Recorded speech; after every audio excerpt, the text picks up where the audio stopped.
जी, hello दोस्तों, मैं हूँ कमर चीमा और दोस्तों जिस तरह कि आप देख रहे हैं मेरे साथ मौजूद हैं साजिद ताड़ साहब। ताड़ साहब सबसे पहले तो आपके वक़्त का बहुत शुक्रिया sir. My pleasure, Chima sir. Thank you so much. ताड़ साहब आप तो वाशिंगटन में बैठे हैं, वाशिंगटन से पाकिस्तान में भी एक लव लेटर आया है और वो जो लेटर है वो आपके सदर जनाब जो बाइडेन साहब ने हमारे वज़ीर-ए-आज़म को भेजा है।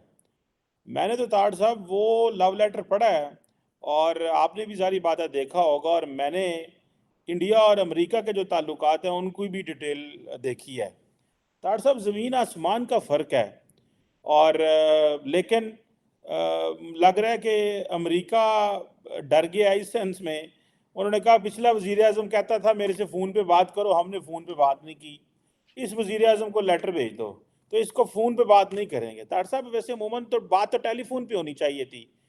लेकिन उन्होंने बस छोटा-सा एक लेटर लिख के भेजा है और उसमें उन्होंने बड़ी बात ये की है, उन्होंने कहा भाईजान जो इम्पोर्टेंट चीज़ मैं समझा हूँ, उन्होंने कहा जी कि हमारी जो पार्टनरशिप है, वो दोनों मुल्कों की सिक्योरिटी के लिए बड़ी इंपॉर्टेंट है और security around the world it means दहशतगर्दी।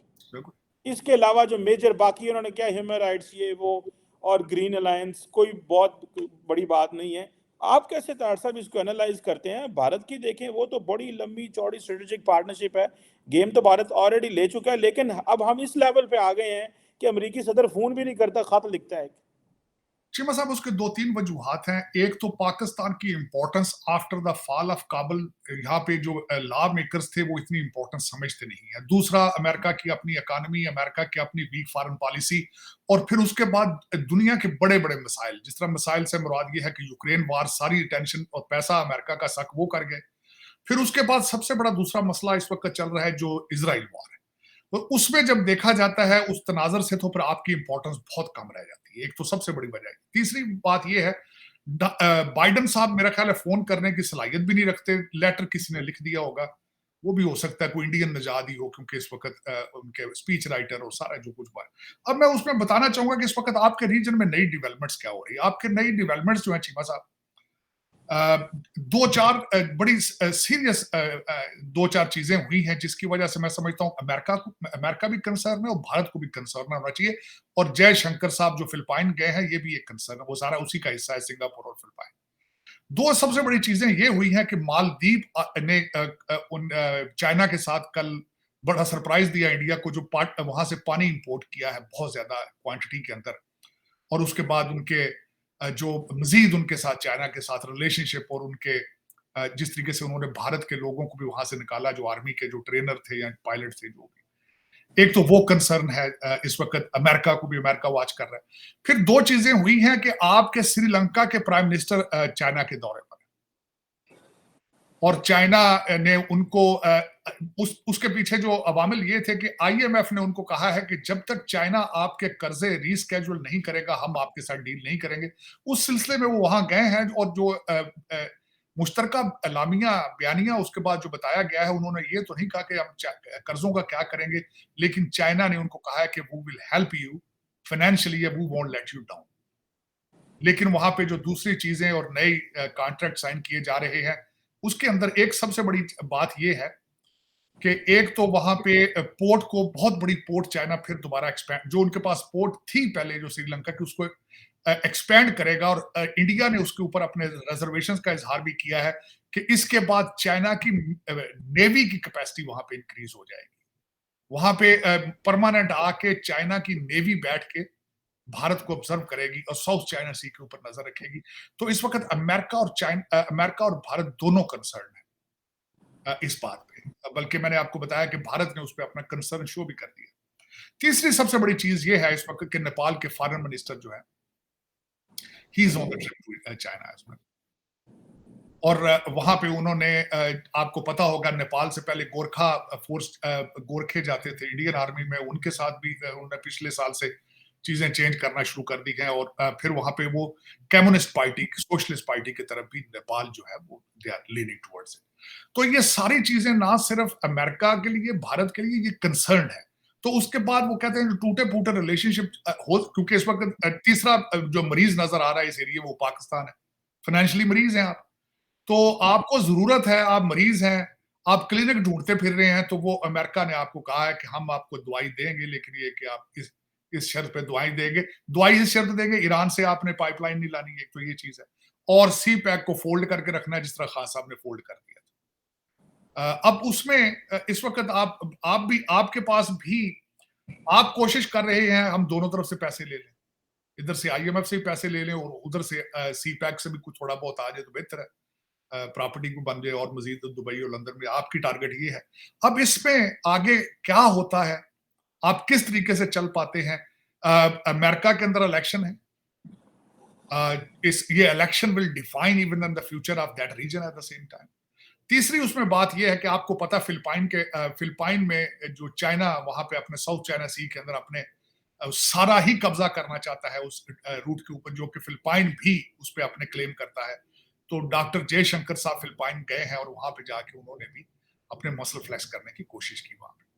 और दूसरा, भारत इस वक्त जो मैं चीजें देख रहा हूं, वो जो रीजनल ऑटोनॉमी का बार बार वो कहते हैं कि हमने अपना इस रीजन के अंदर अपना किरदार अलग रखना है, वो भी अपने मसल फ्लेक्स कर रहे हैं। जो पिछले दिनों में पन्नू साहब का वाकया हुआ है, उसके हवाले से भारत भी थोड़ा बैक स्टेप पे है, और खास ही साथ ही उनके रशिया के दौरे जो शुरू हुए और उसके बाद यूक्रेन के साथ भी बातें कर रहे हैं, वहां भी वो भी सिग्नल दे रहे हैं मुसलसल।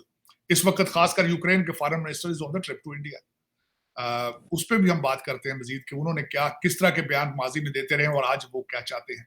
ये भी एक नई डेवलपमेंट है आपके उस रीजन के अंदर। तीसरी सबसे बड़ी बात जो है वो, मैं आई वाज वेरी सरप्राइज कि मोदी साहब आज बैठे हुए थे बिल गेट के साथ, और उन्होंने इलेक्शन कैंपेन के तवासत के साथ ही उन्होंने बड़ी बड़ी बातें की हैं। मैं हैरान था, चैट जीपीटी की बातें मोदी साहब ने की हैं, आर्टिफिशियल इंटेलिजेंस की बातें की हैं, और फिर उन्होंने बताया है कि किस तरीके से नया जो digital industrial revolution, that was amazing, is worth. मैं चाहूंगा कि मेरे लोग पाकिस्तान की उस चीज को देखें कि आपके बच्चे उर्दू में ट्वीट कर रहे हैं और वहां उनकी सारी की सारी नजरें डिजिटल इंडस्ट्रियल डिजिटल रेवोल्यूशन पे उनकी नजरें, और आर्टिफिशियल इंटेलिजेंस पे वो मोनोपोली चाहते हैं आगे फ्यूचर में। This is what the India's ambitions, to have a monopoly on artificial intelligence field. और फिर बिल गेट ने उसके बारे में क्या क्या कहा है, मोदी साहब ने क्या क्या कहा है, इट्स वर्थ लिसनिंग। तो उसमें चीमा साहब वर्सेस, मैं दुख के साथ ये कहूंगा, मैं हमेशा कोशिश तो मेरी होती है कि मैं इसको कंपेयर ना करूं, वर्सेस आपके इस वक्त 6 जजों का जो है वो इस वक्त बयानिया चल रहा है, और आपकी जुडिशरी जो है वो इस वक्त वो चौक है, क्योंकि उसमें फैसले आने वाले हैं। 100 जो पैसे मलिक रियाज के आए थे उसका केस का फैसला होने वाला है, साइफर के हवाले से है। पीटीआई ने आपका जो इन बयानिया का एलामिया दिया था इन्होंने कि हम इस पे कमीशन बनाएंगे, पीटीआई ने उसको रिजेक्ट कर दिया है। पीटीआई ने बल्कि कहा है कि इसकी ओपन कोर्ट के अंदर सारा कुछ किया जाए। दूसरा, कल जो और इसमें से जो इशारे निकल रहे हैं, वो इशारे ये निकल रहे हैं कि जो शहबाज शरीफ साहब है उन्होंने कहा कि फैजाबाद धरने का जो एग्रीमेंट था उसका आर्टिकल 53 जो डिफाइन करता है the role of intelligence agencies, उसको भी खोला जाएगा। और जब वो डब्बा खोला जाएगा तो उसमें कई लोग जो है पीटीआई के जो सिंपथाइजर जर्नैल थे वो भी सामने आ जाएंगे। तो आप इस वक्त फिर भी, मैं इसको ये कहूंगा कि रिवर्स गियर है आपका। आप, एक लफ्ज कहा जाता है मूविंग फॉरवर्ड, आप अभी तक मूव फॉरवर्ड करने की स्लाइड, आपका मुझे लगता है पहला गियर खराब है, सिर्फ रिवर्स गियर में चल रहे हैं। आप इन सारी चीजों से निकल के आगे इकोनॉमी की बात नहीं करना चाहते, आप उस मोड में ही नहीं। आपका आधा कंट्री जो है, मैंने आज बल्कि ट्वीट किया, आधा कंट्री शुफ बन चुका है, काले बकरे, काले जादू पे चलना चाहता है आधा कंट्री आपका। और दूसरा, मैंने आपके सीएसएस अफसरान के कपड़े उतारे हैं, आपके एचईसन वालों ने कुछ ने, और कुछ कपड़े उतारे थे हमारे जो कमिश्नर चट्ठा साहब थे। इस वक्त लग रहा है कि चट्ठा हो रही है, आधा मुल्क जो है आपके चट्ठे चला रहे हैं इस वक्त, क्योंकि हर बंदा ही जो है, इन 6 जज जो थे, हर वाकया जो इन्होंने बयान किया है वो बंदियाल साहब के दौर का था।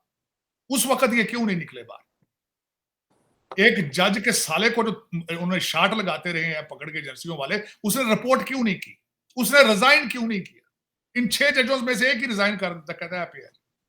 मैं आज बात हो रही है आपके मुल्क के अंदर के जो नया कमीशन बनाना है, वो शौकत सदीकी साहब उसको हेड करे। कुछ ग्रुप ये कह रहे अभी दूसरा ग्रुप है, वो कहता होगा बंदयाल साहब को बनाए उसका ऐड। मेरा मकसद है कि चीमा साहब, why don't you think about it कि फ्यूचर इकोनॉमी प्रॉब्लम है, टेररिज्म प्रॉब्लम है, दहशतगर्दी प्रॉब्लम है, उसके बारे में बात क्यों नहीं की जा रही आज? Why are you not planning to move forward? आप पीछे की तरफ जाना चाहते हैं। अच्छा, फिर उसमें आज मैं मिसाल भी देना चाहूंगा। शौकत सिद्दीकी साहब नहीं है। कुछ लोग आज ये भी बात करें, फिर 1947 से शुरू करें सारा कुछ। आपको मैंने शायद ये भी बताया था कि सिंध का पहला चीफ मिनिस्टर है, उसको जेल दिया गया था टाइपराइटर चोरी करने के बहाने, कि ये टाइपराइटर चोरी करके ले गए, उससे जेल काटी थी, फिर उसका केस भी निकाला। फिर जिन जजों के ऊपर इन्फ्लुएंस हुआ था, जिन्होंने इंसाफ के लिए या अपने जाती मफाद के लिए कानून बेचा था, फिर उनको सजाएं भी दें आप। क्यों नहीं सजाएं दें? क्या वजह है कि आप सिर्फ देखें, आज आपके कंट्री के हालात ये हैं कि जिस वक्त शौकत सिद्दीकी साहब को निकाला गया था, तो उस वक्त पीटीआई आपकी कहती थी बिल्कुल ठीक निकाला है, बहुत ठीक निकाला है, बिल्कुल ठीक किया। और आज एक पार्टी कह रही है कि ये बिल्कुल मेरा मकसद वाई। और दूसरा जो पीछे दरमियान में जो जुडिशरी है, उसका नंबर 129 है 140 में से। पूरी दुनिया में 129वां नंबर है उनका और जस्टिस इंडेक्स पे, और उसके पहले ही कोई हालात नहीं, पहले ही कोई हालात नहीं। मेरा मसला देखे ना, इस वक्त पहले भट्टी साहब, मैं समझता हूँ बड़े अच्छे जूरिस्ट होंगे, मेरा तो कोई उनके साथ जाती तजर्बा नहीं है, मैं तो सुनी सुनाई बात करता हूँ कि उनका दामाद है, फैसलाबाद में 4-5 टिकट उसने लेने होते हैं। और आज मैं वाशिंगटन डीसी में, मेरे जैसे बंदे को पता है कि पेशावर में आपके जो जज बैठे हैं हाईकोर्ट के, उनके आधे रिश्तेदार पीटीआई के अंदर है, या रिजाइन, फिर उन केसेस सुनते हैं उनके। और फिर मुझे ये पता है कि आपके हाईकोर्ट के जजेस की अपॉइंटमेंटिंग इस तरह होती है। और मुझे ये भी पता है कि 250 मिलियन जो लोग पाकिस्तान में रहते हैं, सबको एतराज है आपके जजों की अपॉइंटमेंट्स पे। और 250 मिलियन लोगों को एतराज है जिस तरीके से हाई कोर्ट के जजेस को प्रमोट करके सुप्रीम कोर्ट में लाया जाता है, मेरिट की धज्जियां उड़ाई जाती हैं। पहले फिर या तो उसका इंफ्रास्ट्रक्चर ठीक करें आप। ठीक है, 6 जज आप ये बात कर रहे हैं जी एजेंसियां हमें ब्लैकमेल कर रही, और इनकी अपॉइंटमेंटें भी तो गंदी है ना यार। या तो फिर इस पूरे को तोड़ के ठीक करें सिस्टम को, या तो फिर इसकी सफाई करें ना। और वो सफाई सिर्फ इस एक डिपार्टमेंट की नहीं होने वाली, और चट्टा साहब ने उस डिपार्टमेंट की भी होने वाली सफाई। हर डिपार्टमेंट आपका इस वक्त जो है वो क्रिपलिंग है। और इस वक्त मेरे ख्याल में चीमा साहब, दर हकीकत आपको एक मेजर ओपन हार्ट सर्जरी की जरूरत है, बाईपास की। जब तक कोई मर्दे मुजाहिद, कोई सर्जन, बड़ा टेक्निकल सर्जन जिसको नॉलेज हो और वो अपनी जान का नजराना देना चाहता हो, उसको आगे वही बचा सकता है पाकिस्तान को। वरना जिस तरीके से आपका हर सिस्टम बीमार है, आपका हर पाकिस्तानी जख्मी है, बीमार है 1947 से, और उनको कोई सर्जन नहीं मिल रहा दर हकीकत। जो सर्जन आता है वो अपने साथ कंपाउंडर, अपने रिश्तेदार ले आता है। जिस तरह पिछले दिनों में पढ़ा था, मैं कहता, किसी ने यहाँ बड़ी तारीफ की है यूब खान साहब की, कि उन्होंने डैम बनाए, बड़े बनाए डैम उन्होंने। और बड़ा डैम का फायदा ये हुआ था डैमों का कि जी बड़ा एरिया, एग्रीकल्चर एरिया बन गया था। लेकिन साथ ही ये भी उसने लिख दिया बंदे ने कि उन्होंने सारे अपने रिश्तेदारों को, जानने वालों को जमीनें दे दी थी, जो नई जमीनें सैराब हुई थी उससे। तो ये फिर ये क्या ड्रामा है इसके साथ। फिर उन्होंने जिस तरीके से अपने गौर अयूब, ये आपके उमर अयूब साहब जो अब जमहूरियत को ठीक करने आए हैं, इनका जो सुसर थे वो जर्नैल थे, जिनके साथ उनकी रिश्तेदारियां किस तरह उनसे उनको नवाजते रहे। फिर किस तरीके से वो जो एक ऑटो कंपनी को उन्होंने टेक ओवर किया, और फिर सारा ड्रामा। फिर लोग जब बार नारे लगाते थे कि आप करप्ट हैं, तो फिर उनको तकलीफ भी होती थी। लेकिन चीमा साहब, ये पूरा का पूरा सिस्टम आपका तोड़ के ठीक करने वाला है। पहले तो इनको चाहिए, जो महाजरीन थे, जो जिनको आपने पाकिस्तान में कुर्बानी का बकरा बनाया, आओ पाकिस्तान दें, इस्लाम दें, उनसे माफी मांगे पहले। एक रवश आपके अंदर ये है कि गलती का कन्फेशन नहीं करना, जिसकी वजह मैं समझता हूँ सबसे बड़ा इस वक्त इशू यही है। जो लोग गलत हैं उनको अपनी गलतियां तस्लीम करें, कौम से माफी मांगे, देन वो मूव फॉरवर्ड। लेकिन ये रवश ही नहीं होनी, फिर तो करना किसने। बिल्कुल सही कह रहे हैं तार साहब, वो चीनी बड़े नाराज हैं। वो उनकी एक टीम आई हुई है पाकिस्तान, वो कहते हैं हमें आप पे ट्रस्ट ही नहीं है। इधर नरेंद्र मोदी साहब बिल गेट से मिल रहे हैं, नेक्स्ट लेवल की। वो आज मैं एक बड़े बिजनेसमैन है उनसे मिल रहा था, उसने कहा यार क्या होता, हमारे इंडिया से अच्छे ताल्लुकात होते, कारोबार होते, चीज़ें नॉर्मलाइज होती, ये इधर हमारे बॉर्डर के साथ ही, और क्या नाम है उनका, मुकेश अंबानी साहब ने अपने बेटे की शादी की, तो ਜਦੋਂ ਬਿਲ ਗੇਟ ਦਾ ਜਹਾਜ਼ ਥੱਲੇ ਉਤਰਿਆ ਸੀ ਤੇ ਉਹ ਪਾਕਿਸਤਾਨ ਦੀ ਸਰਹੱਦ 'ਚ ਹੀ ਥੱਲੇ ਹੋ ਗਿਆ ਸੀ। तो मतलब वो उधर चला गया, हमारे पास नहीं आया। मैं अब हमारे पास बिजनेसमैन कोई नहीं आता, दहशतगर्दी बहुत ज्यादा हाई हो गई है, चीनी नाराज है तार साहब, और उन्होंने अपनी टीम भेज दी है। वो कहते हैं हमें आपकी टीम पे ट्रस्ट ही नहीं है। इसका तार साहब यही मतलब होता है ना, जब कोई मुल्क अपनी टीम भेजता है तो इसका मतलब क्या होता है कि हमें आप पे ट्रस्ट नहीं है, आप हमारे लोगों की केयर नहीं करते। इसकी क्या कॉन्सिक्वेंसेज हो सकते हैं? एक ही दोस्त रह गया है, एक बस, और बाकियों से तो तारा साहब लड़ाई है हमारी। चीमा साहब, मैं एक दिन जब बड़ा अरसा पहले, जब सी पैक शुरू करने से पहले, मैंने एक दफा बैठ के दोस्तों के साथ जब डिस्कस कर रहा था, मैंने कहा ये चाइना की स्टोरियां मशहूर हैं डेट ट्रैप की, ये डेट करके कर लेता है, तो ये पाकिस्तान के लिए अच्छा है। मैं अमेरिकन के साथ डिस्कस कर रहा था, बल्कि एक अमेरिकन डिप्लोमेट ने कहा कि हम आपको हमेशा ग्रांट देते हैं, ये लोन देते हैं, और इतनी सख्त टर्म्स पे लोन दे रहे हैं कि जो आप डिस्क्लोज भी नहीं कर पाते। तो साथ एक दोस्त ने अजरा मजाक कहा था, उसने कहा इन्हें पंजाबियों का नहीं पता, ये हथ ला ला के वेखणगे। मैं मेरे लिए बड़ा, मैं कहा यार इस बंदा is not Pakistani, how he knows. बाद में जब मुझे वीजों की स्टोरी पता चली तो फिर मुझे पता चला, मैं कि कल को वाकई असा कहना यार साडे को पैसे को नहीं, अपना सी पैक चुक के लै जाओ, लै जान चुक के लै जान। सरकार चीमा साहब, एक छोटा सा वाक्य आपको बता, हमारे पंजाब के अंदर जो बंदा सबसे ज्यादा खतरनाक होता है, जो कर्जा ले लेता है, वो कहता है कसम चुआ लो तुहाडे पैसे बनते ने, देने भी ने, लेकिन देंगे तां जब होणगे। वो सबसे ज्यादा खतरनाक वो होता है। आप उसको मार भी नहीं सकते, केस भी नहीं कर सकते, क्योंकि उसने कोर्ट में भी जाके यही कहना है, जज साहब छोटे छोटे मेरे ये 20 बच्चे हैं, सब अवारा ने, मैं कर्जा लिया था, दूंगा वापस, लेकिन दूंगा जब होंगे। क्या करेंगे, क्या करेंगे? हाँ, यहाँ तो लंदन की प्रॉपर्टियां आपने जो ली हैं वो दुबई में, या तो वो आके इन पे आके कब्जे करें ना, आके चाइनीज, तो फिर है। चिमा साहब, कर्जा इस वक्त भी आप IMF 8 बिलियन ले रहे हैं आप, उसमें से 2 वारदात होती किस तरह है? मैंने आपको बताया था पाकिस्तान में वारदात अकेला ठेकेदार नहीं कर सकता, साथ ब्रिटिश एजेंट CSS वाले मिलते हैं सारे, तो मिलके वारदात डालते हैं। चीमा साहब, ये 8 बिलियन पहले कुछ तो इधर ही खा पी जाएंगे, पता नहीं पहुंचने भी कि नहीं पहुंचे, जो पहुंचेंगे तरक्याती मंसूबों के मद में वो सारे खा पी जाएंगे। आपके ब्रिटिश एजेंट और ठेकेदार मिलकर वारदात डालते हैं और वही पैसा बाहर आता है। तो चीमा साहब, गुर्दे आपके दिए जाएंगे। गुर्दे आपके किस तरह है? पेट्रोल महंगा होगा, बिजली महंगी होगी, गैस महंगी होगी, गुर्दे आपके देंगे।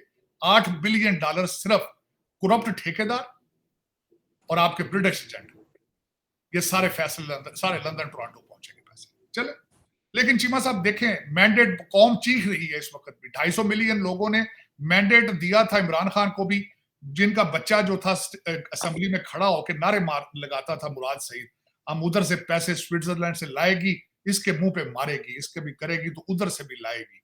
मैंडेट तो कौम ने दिया था भाई, इनका करो हिसाब किताब, ये लेकर आओ जो पैसे स्विट्जरलैंड में पड़े, लेकिन है मजाक, वो लाने क्या है, मुसलसल बिलियंस जा रहे हैं वापस। कोई किसी ने, मेरे नए आर्मी चीफ साहब ने कहा था कि हम स्मगलिंग बलोचिस्तान में रोकेंगे, लेना डिसीजन, पैसा ही इतना है, किस तरह रोकेंगे? जब स्टेट स्मगलिंग प्रमोट करती हो, ट्रेड प्रमोट ना करती हो, पता है, सबको पता है। आपकी दहशतगर्दी का आपका उसकी आधी वजह यह है स्मगलिंग है आपकी, क्योंकि आपके हिफाजत करने वाले दोनों सूबों में, सूबा सरहद में और बलोचिस्तान में हिफाजत करने वाले स्मगलिंग कर रहे हैं, फिर वो दहशतगर्दी को किस तरह रोकेंगे भैया? जब स्टेट प्रमोट ही स्मगलिंग कर रही है, चाहती ही नहीं कि स्मगलिंग रोकी जाए, फिर दहशतगर्दी भी उसके साथ आती है। चलो और फिर चलो, लेकिन चीमा साहब, दर हकीकत आपको दुआ करें पाकिस्तान में कोई पाकिस्तानी हो जो पाकिस्तान को बचाने की कोशिश करे। अभी तक तो मुझे आपके 250 मिलियन लोगों में कोई पाकिस्तानी नजर ही नहीं आ रहा। जो पैदा होता है वो कहता है जी लंदन जाना है, टोरंटो जाना है, तो जाना है, कोई डंकियाना पे मर दे तो कोई वैसे जा रहे हैं। चीमा साहब, दुआ यही करनी चाहिए कि कोई पाकिस्तान में पाकिस्तानी हो जो जान की बाजी लगा के पाकिस्तान को बचाने की कोशिश करे।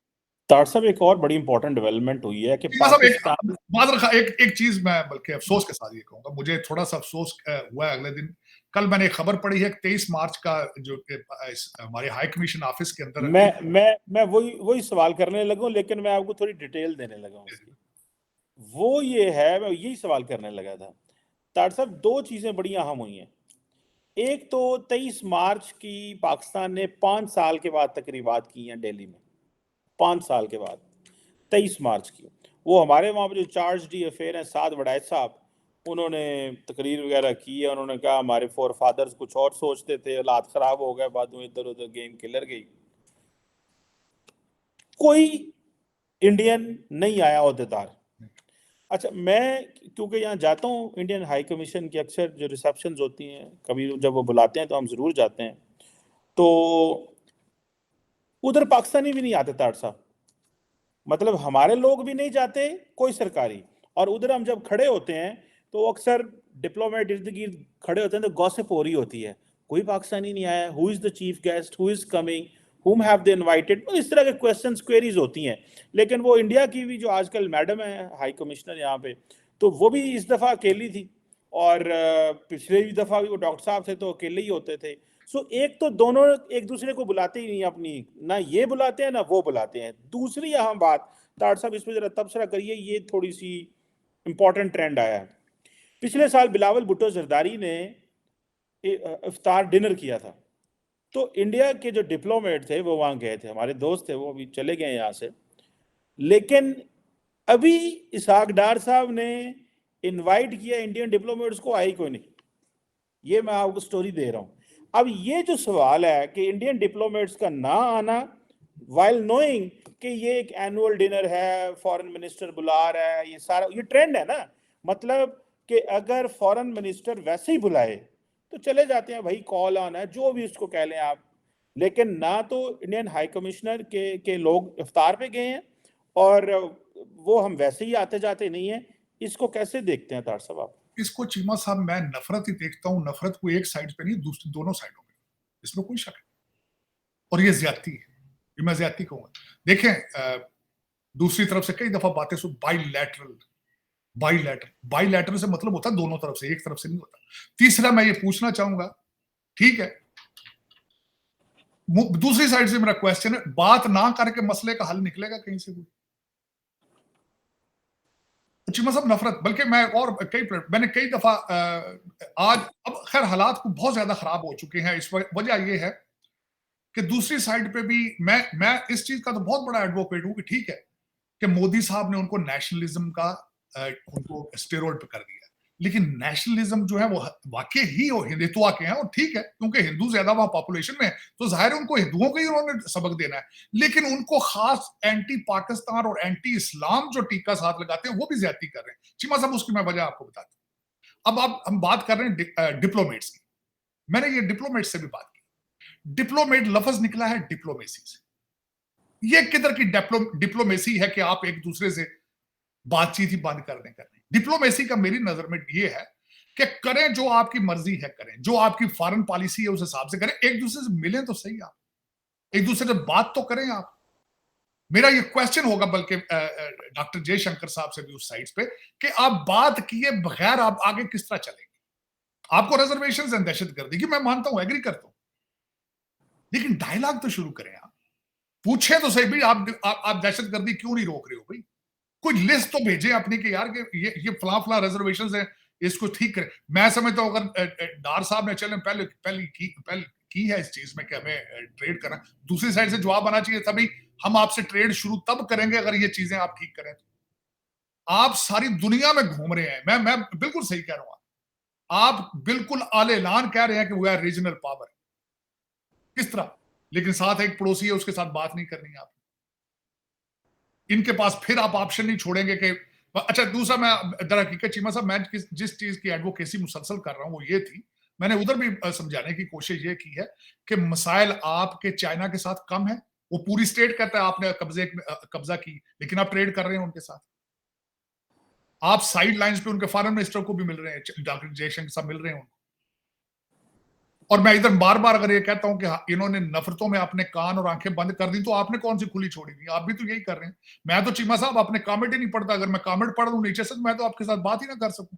ऐसी ऐसी वाह याद करते हैं वो बच्चे उधर से बैठ के इंडिया से, वो कौन से फूल फूल बरसा रहे हैं हमारे ऊपर। बिल्कुल मैं एग्री कहूंगा ये बात, मेजोरिटी लोग ठीक है इसमें कोई शक नहीं, लेकिन कई ऐसे ऐसे वाह याद बातें करते हैं, मैं तो अगर वो पढ़ लूं 2 दिन बात नहीं कर सकता मैं। और पढ़े लिखे लोग, ये भी नहीं मैं कह रहा हूं पढ़ा, ਜਿਹੜਾ ਅੰਗਰੇਜ਼ੀ अच्छे तरीके ਨਾਲ लिख सकता, it means he is have a decent, at least high school तो हो गई ना वो चीमा साहब।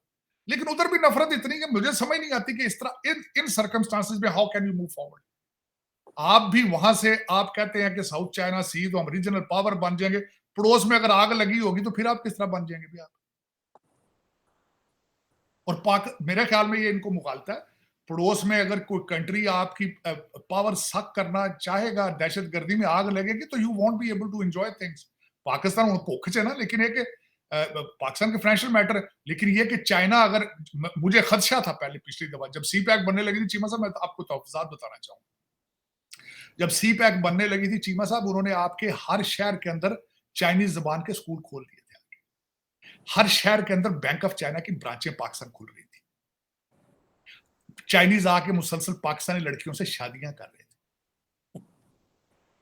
अगर दोबारा वो गेयर लगा यहाँ पे तो फिर आप भारत वाले फिर क्या कर लोगे आप फिलिपाइन जाते हो, उनके साथ कहेंगे जी हम साथ खड़े थे, आसपास तो बॉर्डर नहीं तो ढेर सारा है।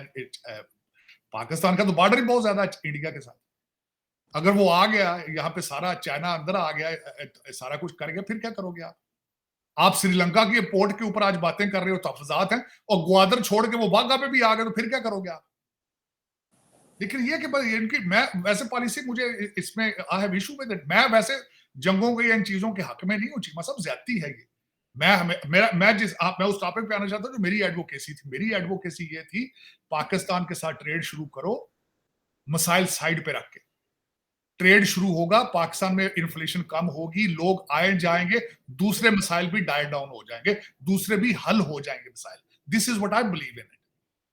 लेकिन आपकी बात बिल्कुल ठीक है, मुझे अफसोस हुआ है कि हाई कमीशन के अंदर वहां पे नहीं गए वो, इसमें मुझे अफसोस हुआ है, इस बात अफसोस हुआ है, जाती है। और मैं सबसे बड़ी बात ये बताऊंगा, मैंने यहां पे क्वेश्चन किया कई दफा वॉशिंगटन डीसी के अंदर, दोनों साइडों पे पहले ऐसे हालात नहीं थे, टिट फॉर टैट चल रहा है बिल्कुल एक दूसरे। लेकिन तार साहब एक क्वेश्चन अक्सर आता है, जो डिप्लोमेट होते हैं वो तो बड़े सॉफ्ट होते हैं, उनकी नहीं ट्रेनिंग तालीम, उनका मिलना गिलना, वो बड़े मंझे डिप्लोमेट होते हैं। यहाँ पे भी हम मिलते हैं, इंडियन डिप्लोमेट्स को मिलते हैं, बाकी डिप्लोमेट्स को मिलते हैं, बड़े डिसेंट और बड़े, उनका एक जैसे हमारे जाते हैं वो भी बड़े डिसेंट और अच्छे तरीके से। लेकिन ये सियासतदानों के ऑर्डर है पीछे से, नहीं करना, नहीं करना। अब जारी बात है कि जब चीमा साहब मैं बल्कि करंट रेजीम से पहले I used to go to the India's embassy on the events. I used to be on the list as a guest. क्योंकि मैं आम एन अमेरिकन, मेरे पास तो पाकिस्तान की शरीयत ही नहीं है इस वक्त। और मैं यहाँ permanent, I am nothing but an American. लेकिन ये रजीम चेंज हुई है, उसके बाद इतनी ही कोई नफरतें शुरू कर दी हैं। उसमें खैर मैं ज्यादातर कई दफा तो मैं उनको ब्लेम नहीं करता, क्योंकि मैंने कल परसों भी शायद कहा था कि उनका 600 साल का होलोकॉस्ट है। लेकिन उसमें फिर वही कहूंगा ना, you have to move forward not back. वो मैं मानता हूं बात, कॉलोनियलिज्म था वहां पे, ठीक है, वहां पे अब्दाली आते रहे, ठीक है, लेकिन how you gonna move forward? You have to move forward with it.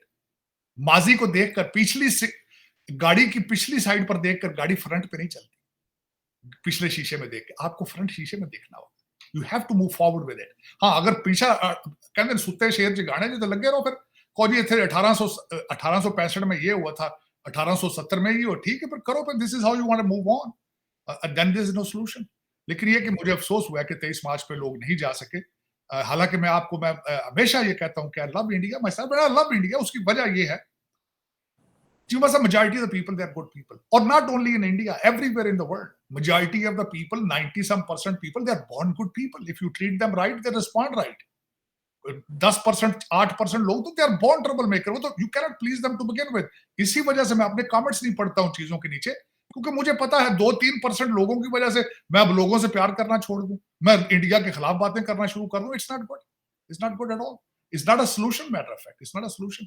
लेकिन चीमा साहब, दिस इज वेरी राइट के मुझे अफसोस हुआ है कि मैं जाना चाहिए था, और अगर इन्होंने बुलाया था तो जाना चाहिए था मेरे ख्याल में, क्योंकि कहीं ना कहीं से स्टार्ट लेना होगा, आगे मूव फॉरवर्ड होना चाहिए था।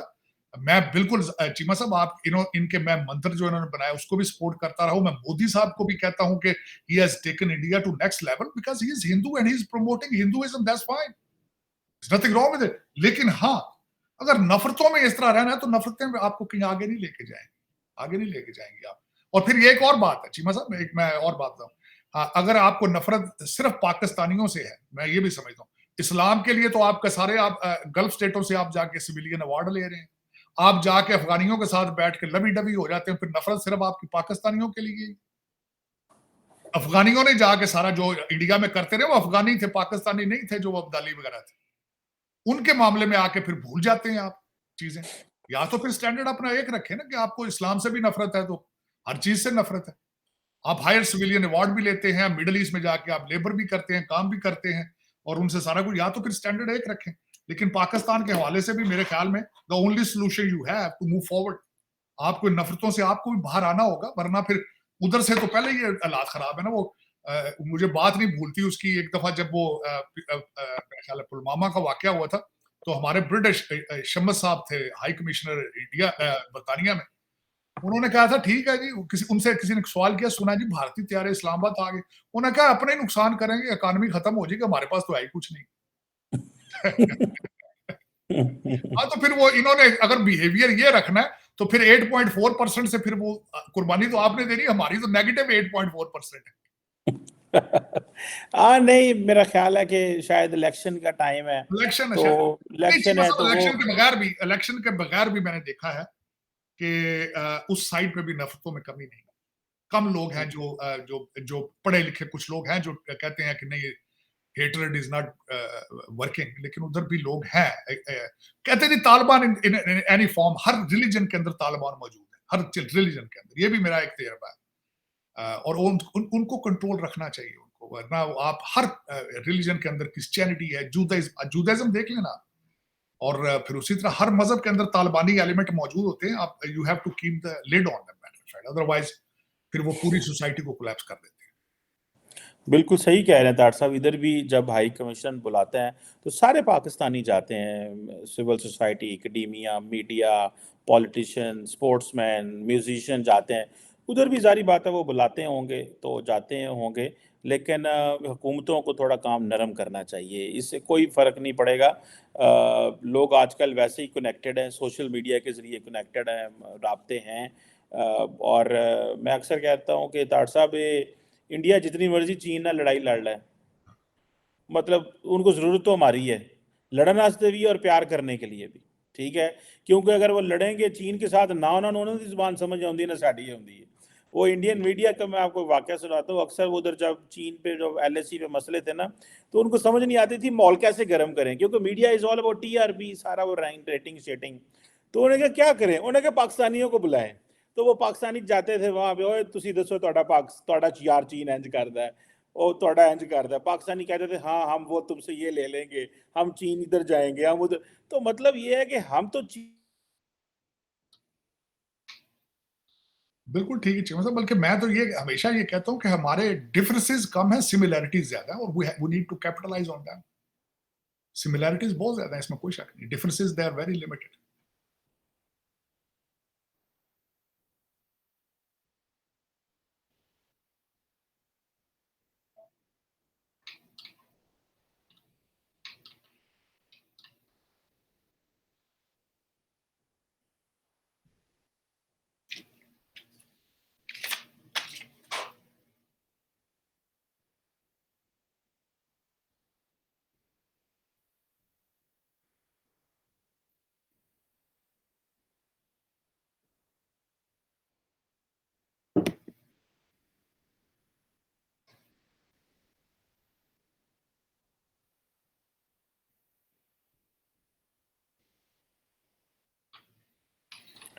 जी तार साहब, थोड़ा डिस्कनेक्ट हो गया था।